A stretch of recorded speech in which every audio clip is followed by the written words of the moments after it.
देखिए आज की इस वीडियो में आपको हम कक्षा 10 विज्ञान का काफ़ी इंपॉर्टेंट क्वेश्चन बताने वाले हैं जो कि डे 1 और 2 में हमने जो है अवतल दर्पण और अवतल लेंस के काफ़ी इंपॉर्टेंट जो है न्यूमेरिकल कराए हुए थे।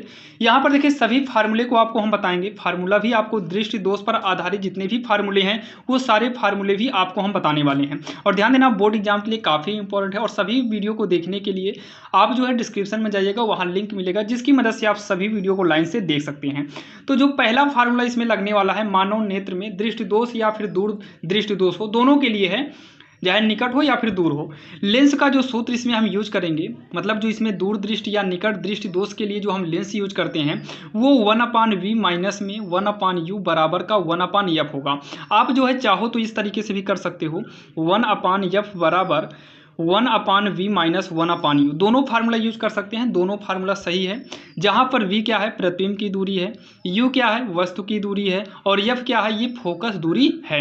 अब दूसरा फार्मूला जो इसमें यूज होने वाला है वो क्षमता का यूज होगा। क्षमता का मतलब होता है ना, जब आप लेंस लगाएंगे तो लेंस की क्षमता आती है कि भाई कितना दूर तक देख सकते हैं, और जो कि न्यूनतम दूरी अगर देखा है वो 25 सेंटीमीटर होता है, ध्यान दीजिएगा।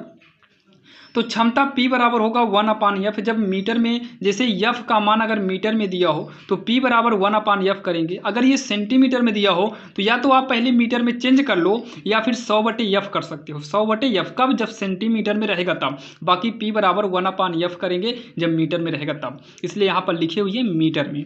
अगला एक आता है प्रिज्म के पदार्थ का अपवर्तनांक। प्रिज्म के पदार्थ का अपवर्तनांक बराबर होता है, अपवर्तनांक को हम लोग शॉर्टकट में n से प्रदर्शित करते हैं। फार्मूला होगा sine of a plus delta M.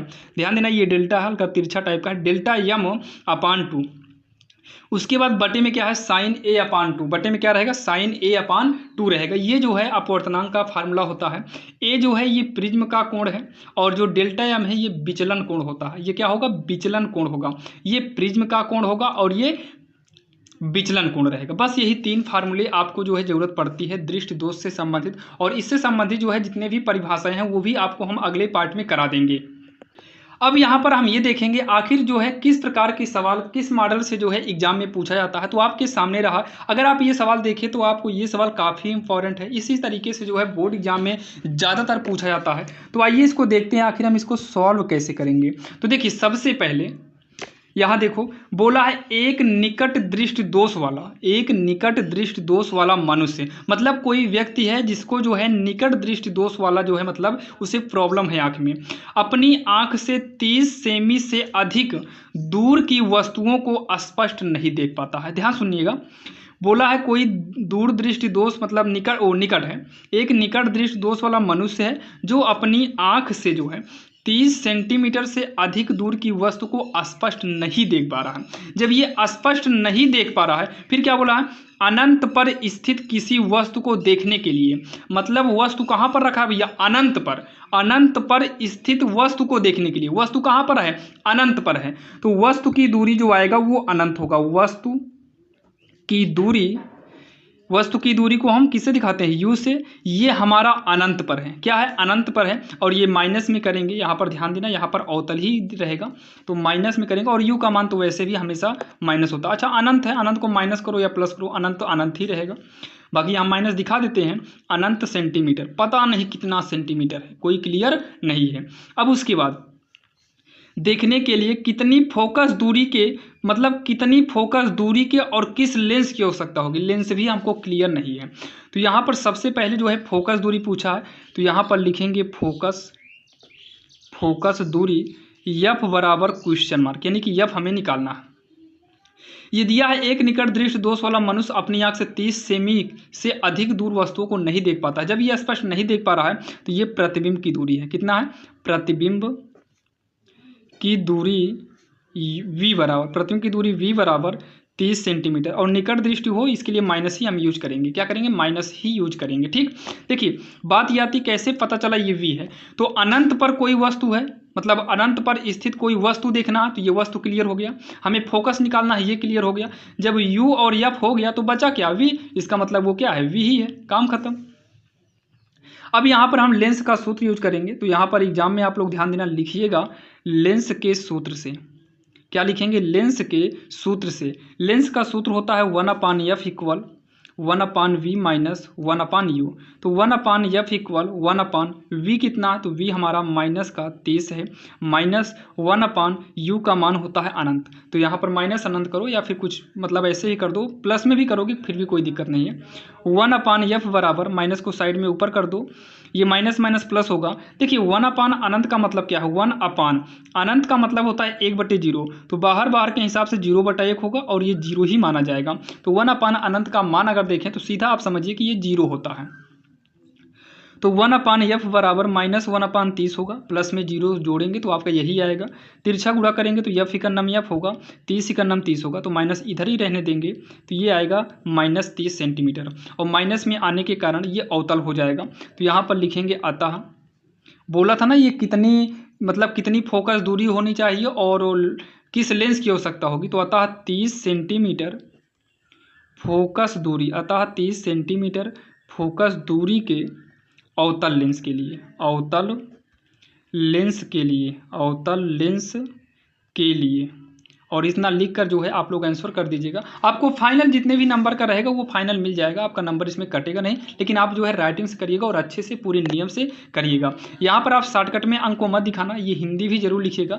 अब हो सकता है अगले सवाल में हम यहाँ पर यू वी शॉर्टकट में दिखा दें, लेकिन आप लोग को ये पहली सवाल में हमने फाइनल करके दिखाया ताकि आपको आगे दिक्कत ना हो। आप लोग पूरा लिखना, प्रतिबिंब की दूरी वी बराबर, वस्तु की दूरी यू बराबर, और फोकस दूरी एफ बराबर क्वेश्चन, ये पूरा आपको लिखना है। तो चलिए ये वाली सवाल आपकी समझ में आई होगी, फार्मूला भी समझ में आया होगा। चलिए हम देखते हैं सवाल नंबर दूसरी।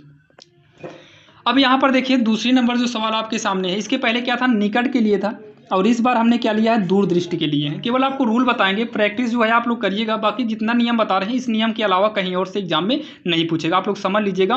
देखिए अंक बदल सकता है, आप लोग इसलिए समझिएगा ताकि गुणा भाग में तो आपको भाई इतना तो आना ही चाहिए। अगर आप 10 में एग्जाम देने जा रहे हैं तो इतना तो आना चाहिए, बाकी आपको जो है कंप्लीट यही आएगा, इसके अलावा कहीं और से नहीं आने वाला है। दूरदृष्टि से पीड़ित एक व्यक्ति कम से कम 40 सेंटीमीटर की दूरी तक देख सकता है। उसमें निकट के लिए था इसलिए नहीं देख पा रहा था, इसमें दूर है इसलिए देख पा रहा था, इसका मतलब ये भी हमारा वी ही होगा। तो आप लोग फाइनल लिखिएगा, प्रतिबिंब की दूरी ब्रैकेट में वी करके लिखना, हम यहाँ पर शॉर्टकट में लिख दे रहे हैं, आप लोग एग्जाम में पूरा करिएगा ताकि नंबर ना कटे। फिर बोला है सही दृष्टि के लिए उसे किस लेंस क्षमता, मतलब किस क्षमता कम लेंस, यहाँ दिया किस क्षमता का लेंस प्रयुक्त करना होगा। स्पष्ट दृष्टि की न्यूनतम दूरी, मतलब ये वस्तु की दूरी है, स्पष्ट दृष्टि की न्यूनतम दूरी यानी कि क्या है, वस्तु की दूरी है, u बराबर का माइनस में 25 सेंटीमीटर। अब यहाँ पर जो है हमसे फोकस पूछा है, मतलब उसे किस क्षमता का, क्षमता भी पूछ लिया, क्या क्षमता का मतलब P होता है भैया, तो बिना फोकस के हम P यानी कि क्षमता नहीं निकाल सकते हैं। तो फोकस F बराबर क्वेश्चन मार्क और क्षमता P बराबर क्वेश्चन मार्क, दोनों पूछा है। तो पहले हम क्या निकालेंगे, पहले हम F निकालेंगे। कैसे निकालेंगे, जैसे इसके पहले किए थे, लिखेंगे लेंस के सूत्र से, लेंस के सूत्र से। तो 1 upon V minus 1 upon you बराबर 1 अपान एफ होता है फार्मूला। 1 अपान वी कितना है, तो माइनस का 40 है, माइनस यू कितना है, तो माइनस का 25 करेंगे, और इक्वल में यफ कितना है, तो यफ तो हमें निकालना ही है, तो ये माइनस 1 अपान 40 होगा, प्लस में 1 अपान 25, माइनस माइनस प्लस हो जाएगा, और इक्वल में 1 अपान यफ करेंगे। अब यहाँ पर देखिए आगे जो है 40 और 25 का लासा निकालेंगे तो ये हमारा 200 आएगा। 40 से भाग देंगे, 40 पंचे यानी कि -5, 25 अट्ठे 208 करेंगे 1 अपान एफ। इसको हम घटाएंगे तो 8 में से 5 घटेगा 3 आएगा, यहाँ पर 200 करेंगे, ये 1 अपान एफ होगा, प्लस में ही आएगा। तिरछा गुणा करेंगे तो 3f होगा, 200 इकन्नम हो जाएगा 200, ये होगा f बराबर 200 बटे में हम 3 करेंगे। f का मान सेंटीमीटर होता है, और ये देखिए ये प्लस में आया है, इसका मतलब ये हो गया उत्तल लेंस, यहाँ पर शॉर्टकट में लिख देंगे उत्तल लेंस, ठीक, उत्तल लेंस हो गया। अब यहाँ पर हमें क्या पूछा है, किस क्षमता का, तो क्षमता भी निकालना है। तो यहाँ देखो क्षमता पूछा ना, सबसे ऊपर देख सकते हैं यहाँ सवाल में क्षमता का, तो देखिए उसे किस क्षमता का लेंस प्रयोग करना होगा। तो यहाँ पर उत्तल लेंस का लेंस कौन सा होना चाहिए, उत्तल होना चाहिए, और क्षमता क्या होगा, क्षमता यानी कि हम निकालते हैं क्षमता P बराबर 1 अपान एफ होता है। जब ये मीटर में दिया हो एफ, तो यहाँ सेंटीमीटर में है तो हम क्या करेंगे 100 बटे एफ करेंगे, तो ये होगा 100, एफ का मान कितना है 200 बटे 3, तो 0 से 0 कट गया, तो ये 1/2/3 रहेगा। तो इसको कैसे करेंगे, 1 का बटा भी 1 मान लेंगे, मेन लाइन 2/3 है, तो बाहर बाहर के हिसाब से 3 ऊपर जाएगा, अंदर के हिसाब से 2 यहाँ रह जाएगा, यानी कि ये आएगा 3/2 आएगा। और इसको चिन्ह के साथ दिखाते हैं, तो यहाँ पर हो जाएगा P बराबर, इसको भाग देंगे तो ये आएगा प्लस में 1.5, इसका मात्रक होता है डायोप्टर। तो ये हो जाएगा इसका आंसर, जो कि आपने देखा F का मान और यहाँ पर निकाल लिया हम P का मान। तो इस तरीके से आप करेंगे, बाकी काफ़ी आसान था, ये भी आपके समझ में आ गया होगा। यहाँ पर सबसे बड़ी दिक्कत U और V को समझने में होता है, तो आप लोग ध्यान दीजिएगा। दूर दृष्टि से पीड़ित एक व्यक्ति कम से कम 40 सेंटीमीटर की दूरी तक देख सकता है। दूर दृष्टि के लिए देख सकता है और निकट दृष्टि के लिए नहीं देख सकता है, तो ये आपका V ही होगा, यानी कि प्रतिबिंब की दूरी ही होगी। तो चलिए अब देखते हैं सवाल नंबर 3। अब यहाँ पर देखिए, कोई व्यक्ति अपने नेत्रों से 50 सेंटीमीटर से कम दूरी की वस्तु को स्पष्ट नहीं देख पा रहा है। मतलब कोई व्यक्ति है जो अपने नेत्र से यानी कि निगाह से 50 सेंटीमीटर से कम दूर की वस्तु को स्पष्ट नहीं देख पा, मतलब 50 सेंटीमीटर की दूरी से कम हो जाए, 50 से तन को भी कम होता है न्यूनतम। देखिए स्वस्थ मनुष्य 25 सेंटीमीटर तक की वस्तु को देखता है बढ़िया से, लेकिन अगर 50 से भी ना दिखाई दे, 50 से यानी कि 25 तक देखता है, लेकिन 50 से भी ना दिखाई दे, तो जो है उसके बाद वस्तु को स्पष्ट नहीं देख पाता। तब नंबर 1 क्या पूछा है, इस व्यक्ति के नेत्र का दृष्टि दोष बताइए।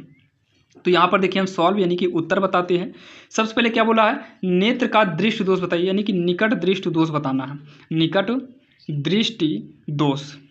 तो निकट दृष्टि दोष में यहाँ पर हमें जो है लिखना पड़ेगा, क्या लिखेंगे, लिखेंगे पास की वस्तु, क्या लिखेंगे, यहाँ पर थोड़ा परिभाषा है, आप लोग लिखिएगा, पास की वस्तुएं स्पष्ट देख सकता है, पास की वस्तुएं स्पष्ट देख सकता है, परंतु दूर की वस्तुएं स्पष्ट दिखाई नहीं देती हैं, दूर की वस्तुएं स्पष्ट नहीं दिखाई देती है, मतलब पास की वस्तु तो उसे अच्छे तरीके, मतलब पास की वस्तु स्पष्ट देख सकता है, परंतु वो दूर की वस्तु को स्पष्ट देख नहीं पाता, मतलब दिखाई नहीं देता है। कब, जब किसी भी व्यक्ति को जो है ये वाली प्रॉब्लम हो, 50 सेंटीमीटर से कम दिखाई दे, तब ऐसे कंडीशन में, ठीक। और दूसरा क्या पूछा, नंबर 1, ये एग्जाम में पूछा जा सकता है, ध्यान देना, परिभाषा तो बहुत ज़्यादा जरूरी है और वो पूछता भी है। दूसरा क्या है, कारण, मतलब कारण बताना है। तो इसके कारण में क्या लिखेंगे, देखिए कारण में हम लोग लिखेंगे नेत्र की फोकस दूरी, लिखेंगे नेत्र की फोकस दूरी कम होती है, नेत्र की फोकस दूरी कम होती है या हो जाती है, या तो कम होती है या तो कभी कभी अचानक हो जाता है। कभी कभी आपको भी देखने में जो है अजीब सा लगने लगता है, कभी कोई मतलब खाना पीना ना खाए रहिए। तो नेत्र की फोकस दूरी या तो कम हो जाएगी या हो जाती है, मतलब या तो कम होती है या तो हो जाती है। फिर उसके बाद लिखेंगे या फिर नेत्र गोले का व्यास जो है ये बढ़ जाता है, नेत्र गोले का व्यास बढ़ जाता है। अब अचानक जो है मान लीजिए प्रकाश हो, ज़्यादा प्रकाश हो, आप उसमें देखेंगे तो नेत्र का गोला एकदम बढ़ जाता है, अंधेरे में बढ़ जाता है, और अंजोरे में जो है मतलब दिन में देखेंगे तो सिकुड़ जाती है, वही यहाँ पर बोला है। तीसरा नंबर क्या बोला है, निवारण, मतलब इसको ठीक कैसे किया जाए। तो इसको ठीक करने के लिए हमें अवतल लेंस का चश्मा यूज करना होगा। तो अवतल लेंस के चश्मा, मतलब अवतल लेंस का हमें चश्मा पहनना पड़ेगा, ये आपको लिखना होगा ये वाले प्रश्न में। जब आपको ये प्रश्न आएगा तो ये लिखिएगा। देखिए इस तरीके का क्वेश्चन एग्जाम में बहुत ज़्यादा उठाता है, तो आप इसको नोट कर लीजिएगा। बाकी अगर आप स्क्रीनशॉट लेना चाहो तो स्क्रीनशॉट ले सकते हो।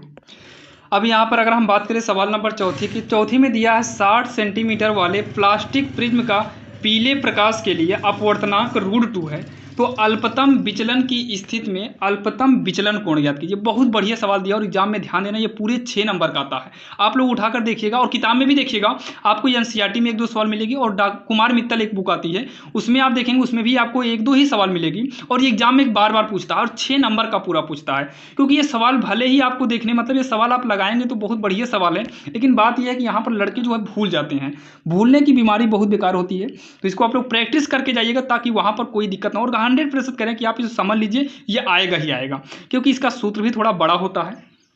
देखिए सबसे पहले 60 अंश का कोण दिया है, तो 60 अंश का कोण इसको हम ए से दिखाएंगे, एंगल ए बराबर हो गया 60 अंश, ठीक।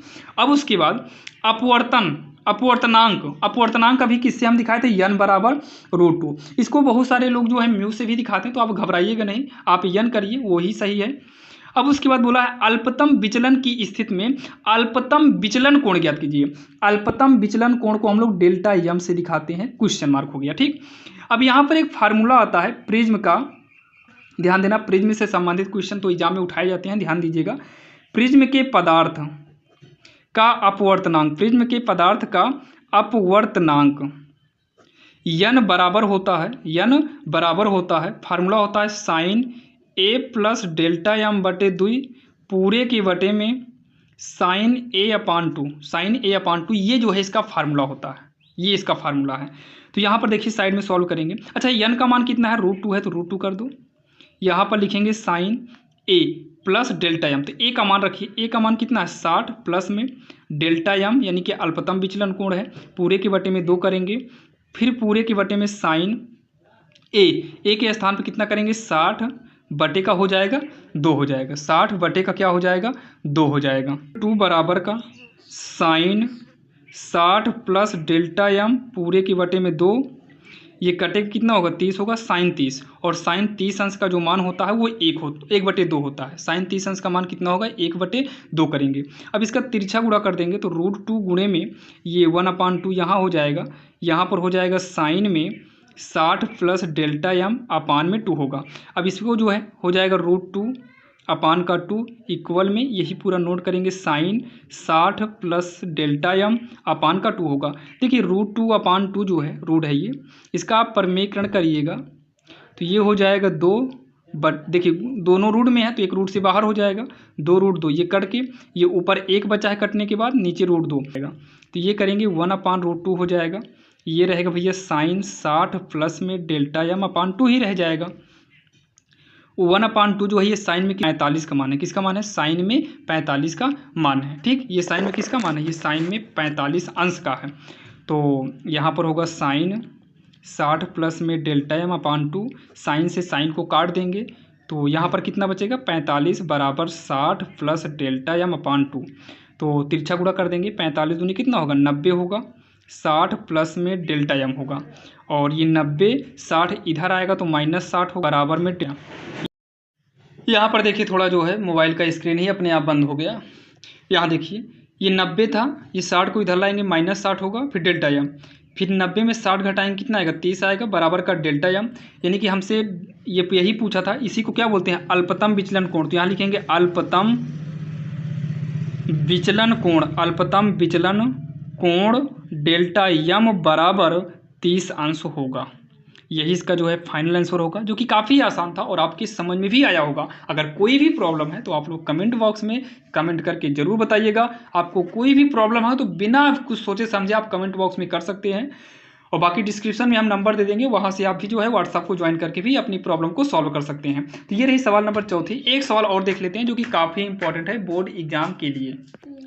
अब यहाँ पर अगर हम बात करें सवाल नंबर 5वीं की, तो 5वीं में दिया है निकट दृष्टि दोष से पीड़ित व्यक्ति का दूर बिंदु नेत्र के सामने 80 सेंटीमीटर दूरी पर है। फिर बोला है इस दोष को संशोधित करने के लिए, मतलब देखिए क्या बोला है, निकट दृष्टि दोष से पीड़ित कोई व्यक्ति है जिसको दूर बिंदु नेत्र के सामने 80 सेंटीमीटर की दूरी पर है। ठीक, इस दोष को संशोधित करने के लिए आवश्यक लेंस की प्राकृतिक तथा हमें क्षमता बताना है। देखिए ये जो बोला 80 सेंटीमीटर की दूरी पर है ना, ये फोकस है। इस दूर बिंदु नेत्र के सामने, नेत्र का मतलब ये फोकस के सामने बना है, तो फोकस F बराबर कितना होगा 80, माइनस का करेंगे, निकट हो या दूर हो इसके लिए हम माइनस ही दिखाते हैं, तो माइनस में दिखाएंगे, -80 हो गया। और ये किसके लिए बात हुई भाई, माइनस से पता चलेगा कि ये अवतल है, क्या है अवतल है, तो यहाँ पर अवतल है या फिर अवतल लेंस है। अब यहाँ पर हमें क्या दिखाना है, क्षमता दिखाना है, इसकी प्राकृतिक यानी कि क्षमता बताना है। प्राकृतिक ही आपका अवतल हुआ, अवतल लेंस यहाँ जो लिखे अवतल लेंस कर दो, अवतल लेंस है, अवतल लेंस इसकी प्राकृतिक हो गया। अगला बोला है क्षमता बताओ, क्षमता P बराबर जब सेंटीमीटर में हो तो इसका फार्मूला होता है 100/F, मीटर में रहता है तो 1/F रहता है, और साथ में डायोप्टर लगेगा। अब उसके बाद यहाँ P बराबर होगा 100, F का मान अगर बात करें तो ये 80 है जो कि माइनस में दिखाना पड़ेगा यहाँ पर, और यहाँ पर D लगाएंगे, D का इसका मात्रक है डायोप्टर। अब ये 0 से 0 कटेगा, 2 से काटेंगे 2 चौक 8 होगा, 2 पंचे का 10 होगा। फिर यहाँ P बराबर माइनस का 5/4 डायोप्टर होगा। इसको हम दशमलव में कन्वर्ट करेंगे तो ये होगा P बराबर माइनस में 1.25 डायोप्टर। ठीक, D का मतलब डायोप्टर। इसकी क्षमता पूछा था, क्षमता कितना हो गया 1.25 डायोप्टर, और यही इसका उत्तर हो जाएगा। ठीक, अगर ये प्लस में आता तो आपको प्लस का चिन्ह भी दिखाना पड़ता। तो आशा करता हूँ आज की इस वीडियो में आपको बताई गई ये 5 सवाल आपके समझ में भी आया होगा। अगर कोई भी प्रॉब्लम है तो आप लोग कमेंट बॉक्स में बताइएगा। और ये हमारा तीसरा दिन था, यानी कि डे 3 था, और ऐसे ही करके आपको डे 1 डे 2 करके आपको कंप्लीट जो है फिजिक्स करा देंगे। फिजिक्स के बाद आपको केमिस्ट्री, इसी मतलब आप जाइएगा डिस्क्रिप्शन में, आपको लिंक देंगे, आप उसी प्लेलिस्ट को ओपन करेंगे तो वहाँ पर आपको सवालें और परिभाषाएं सब का सब मिल जाएगा। फिजिक्स, केमिस्ट्री, बायोलॉजी सब के सब क्वेश्चन मिल जाएंगे, जो कि काफ़ी आसान तरीके से हम बताते हैं और सब कुछ आपके सामने लिख कर बताते हैं, ताकि कोई भी प्रॉब्लम ना हो। अभी आपके सामने लिखेंगे तो आपका समय भी वेस्ट होगा, तो आप कम से कम समय में अपने जो है बोर्ड एग्जाम की बेहतरीन तैयारी कर सकते हैं। बाकी हम स्क्रीन पर लिख देते हैं आखिर कौन सा चैप्टर है और क्या बताने वाले हैं। तो चलिए मिलते हैं किसी अन्य वीडियो में। अगर वीडियो पसंद आया तो चैनल को लाइक सब्सक्राइब जरूर करिएगा।